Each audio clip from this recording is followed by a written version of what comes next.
अच्छा जी, लेकिन जो तनख्वाह फाइनेंशियल एजुकेशन सीरीज़ की एक और वीडियो के साथ हम आपकी खिदमत में हाजिर हैं। तो आज जो है ये बिल्कुल यानी अभी लेटेस्ट एक चंद दिन पहले की एक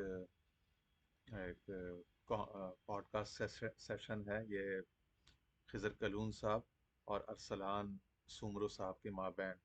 अरसलान सुमरो साहब बहुत बड़े फाइनेंशियल एक्सपर्ट हैं, कैपिटल मार्केट एक्सपर्ट हैं, इन्वेस्टिंग एक्सपर्ट हैं और कई सारी नेशनल और मल्टीनेशनल जगहों पे उन्होंने सर्व किया है। दार वाले पढ़े लिखे। तो देखते हैं कि वो क्या कह रहे हैं इस बारे में। ठीक है, ये इसको हम ज़रा आज एक नई सीरीज़ आपके सामने शुरू कर रहे हैं। थोड़ी सी टेक्निकल डिफ़िकल्टीज़ हैं लेकिन इंशाल्लाह इसको भी हम सॉर्ट आउट कर लेंगे अनकरीब। ठीक है जी, तो इसको हम थोड़ा सा देखते हैं कि वो क्या कह रहे हैं।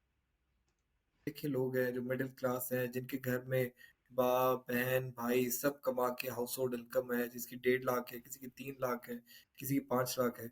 मेरा सिर्फ ये मशवरा होता है कि आप अपनी हैसियत के हिसाब से कभी 2,000, कभी 5,000, कभी 10,000, कभी 20,000, कभी 50,000 महीने महीने महीने महीने इन्वेस्ट करें। आप ये जब करेंगे 10 साल या 15 साल, आप देखेंगे आपको यंग एज में जो आपके 20,000 बचाए हुए होते हैं वो आपकी 30 साल की उम्र में वो 2 लाख हो जाते हैं, और आपके 60 साल की उम्र में वो 25 लाख हो जाते हैं। It's a forced investment, it's a discipline. बाहर के मुल्कों में, यूएस में, जापान में, यूरोपियन कंट्रीज में लोगों की अपनी पेंशन मनी, अपनी एन्युटी, सारे पैसे जो है ना स्टॉक्स में लगे होते हैं, क्योंकि उनको लगता है कि फिक्स इनकम से इतनी कमाई नहीं होगी, थोड़ा रिस्क लेते हैं। जो अल्ट्रा अमीर है वो स्टार्टअप्स में इन्वेस्ट करते हैं for their passion as well. अच्छा, यहाँ से ना उस बहाने की नफी हो रही है। उस जो वो जो एक्सक्यूज है ना, एक लेम एक्सक्यूज जो लोग करते हैं कि यार हमारे पास इतने पैसे नहीं है, हमारी इतनी इनकम नहीं है, इतनी सेविंग नहीं है, हम तो घर का खर्चा ही बड़ी मुश्किल से चलाते हैं। तो बात उसकी नहीं है कि आपके पास पैसे ज़्यादा, इनकम ज़्यादा आती है या नहीं आती है। बात एटीट्यूड की है, माइंडसेट की है। क्या आप इन्वेस्टमेंट ड्रिवन माइंडसेट रखते हैं कि नहीं रखते? इन्वेस्टमेंट ओरिएंटेड माइंडसेट रखते हैं आप कि नहीं रखते? बात उसने सारी जो इनकम क्लासेस है ना, कि 30-35 हज़ार कमाने वाला और वो जो घर में जो लाख 1.5 लाख इनकम आ रही है 3-4 बंदों की, वहां से उसने शुरू की। और जो दरमियानी दर्जे के कमाने वाले मिडिल क्लास लोग, और फिर ऊपर जो अल्ट्रा रिच लोग हैं, उन सब की स्ट्रैटेजी उसने बता दी कि उनकी स्ट्रैटेजी क्या होती है, इन दरमियान वालों की क्या होती है, और जो बिल्कुल स्ट्रगल कर रहे हैं उनकी स्ट्रैटेजी क्या होनी चाहिए। तो उनको भी 1,000-2,000 रुपए स्टॉक मार्केट में, एक्विटीज में प्रेफरेबली, वरना अगर चलें बहुत ज़्यादा, अगर वो रिस्क एवर्जन उनकी ज़्यादा है और रिस्क एपेटाइट कम है, या रिस्क होराइजन उनका बिल्कुल ही शॉर्ट टेम्पर्ड है, तो चलें वो फिक्स्ड इनकम साइड पे जो प्रोडक्ट्स हैं, जैसे टी बिल्स हैं और इस किस्म की जो गवर्नमेंट बॉन्ड्स होते हैं, गवर्नमेंट सिक्योरिटीज, वहां पे जाके इन्वेस्ट करें। लेकिन करें, इन्वेस्ट जरूर करें। बेहतर तो ये है कि स्टॉक मार्केट में, एक्विटीज में करें। जो हमारे बड़े जो डिविडेंड पेइंग स्टॉक्स हैं या जो ब्लू चिप कंपनीज हैं उनमें इन्वेस्ट करें। ठीक है ना।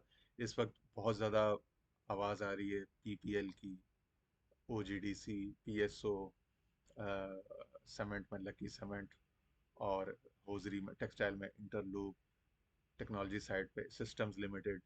तो इनमें इन्वेस्ट करें। ठीक है, और इनके शेयर ऐसे हैं कि मैं भी खरीद सकता हूँ, और मैं एक बॉर्डर लाइन, बेस लाइन का इन्वेस्टर हूँ। तो अगर मैं खरीद सकता हूँ तो कोई भी आदमी जो 40-50-60 हज़ार रुपये महीना कमाता है, वो थोड़ा सा जोर लगा के, थोड़ी सी अपनी किसी लग्जरी को, थोड़ी सी अपनी जो उसको श्रिंक करके, थोड़ा सा अपने बजट को टाइट करके, थोड़ा सा इस तरफ अपना जहन बनाए, ध्यान बनाए, इन्वेस्टमेंट करे।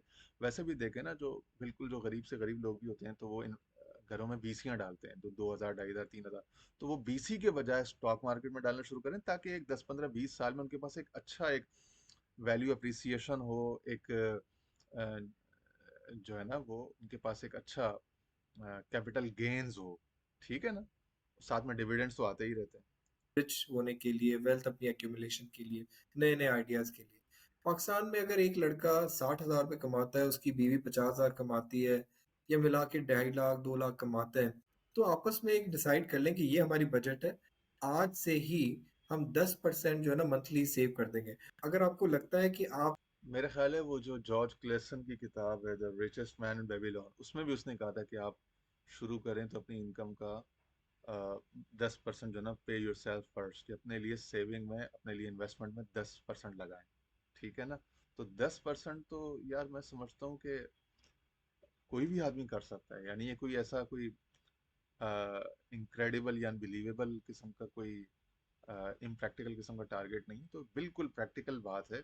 कर सकते हैं आप, थोड़ा सा आप देखेंगे ना तो आप कर लेंगे। और अगर इसके लिए थोड़ी सी आपको एक्स्ट्रा एफर्ट करके थोड़ा सा कमाना पड़े वो 10%, तो चले वो भी कर लें।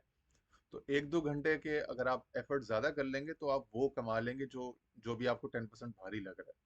ठीक है ना? तो महीने के 2,000, 2,500, 3,000 सेव करना। सेव करने का मतलब इन्वेस्ट करना। मैं जब सेव का लफ्ज़ इस्तेमाल करता हूँ तो मैं वो बैंक में सेविंग अकाउंट में रखने, उसको मैं डिस्करेज नहीं कर रहा, लेकिन मैं उसके बजाय उसको किसी बिजनेस में, किसी हेल्दी एक्टिविटी में, किसी प्रोडक्टिव जगह पे, किसी अच्छे वेन्यू में इन्वेस्ट करने की बात कर रहा हूँ। वहां पे इन्वेस्ट करें। इंशाल्लाह इससे आपकी इन्वेस्टमेंट जर्नी शुरू होगी, कॉन्फिडेंस आएगा, और फिर अल्लाह ताला रास्ते खोलता है, दिमाग खोलता है, दरवाजे खुलते हैं। ठीक है जी? आहिस्ता आहिस्ता। खुद इतने डिसिप्लिन नहीं है, तो आप एक इंश्योरेंस पॉलिसी ले लें। I am not promoting anything here, but I am saying कि फोर्स सेविंग इज वेरी कह रहे हैं कि अगर वो भी नहीं चले, इंश्योरेंस पॉलिसी ले लें, मगर कहीं कुछ तो सेविंग करें ना, कुछ तो कहीं से तो इन्वेस्टमेंट जर्नी स्टार्ट करें। ठीक है जी? Important in young age, in twenties. इसका बेनिफिट जब आपको फोर्टीज में होगा ना, आप बोलेंगे कि फोर्टीज में अब मेरे कंफर्ट ये है कि मैंने शुरू में पैसे बचाए। Because when your kids grow, you have education expenses, you have house expenses, you have more expenses, family, kitchen, grocery, etc. तो हाउस होल्ड में आपका सेविंग रेशियो अर्ली एज में ज्यादा होता है, आगे जाके ये नैरो हो जाता है। तो उस रिग्रेट को बचाने के लिए यूके पाकिस्तान में देखिए इतना ज्यादा सोशल सेफ्टी नेटवर्क नहीं है। क्वालिटी में आपकी हेल्थ देख लें, आपकी प्रोटेक्शन देख लें, उस हिसाब से फाइनेंशियल प्रोटेक्शन बाहर के मुल्कों की तरह नहीं है कि पीपल लिव इन कंफर्ट कि मेरे पास एनएचएस है, या मैं यूएस में जाऊंगा तो मेरी इंश्योरेंस है कि तो बस यही हम कहना चाह रहे थे कि आप कहीं से अपनी इन्वेस्टमेंट जर्नी स्टार्ट करें, और इंशाल्लाह आहिस्ता आहिस्ता अल्लाह ताला बेहतर करेगा। ठीक है जी? तो इस एडवाइस के साथ, इस गुजारिश के साथ आज आपसे इजाज़त चाहते हैं। अल्लाह ताला हम सबका हामी और नासिर।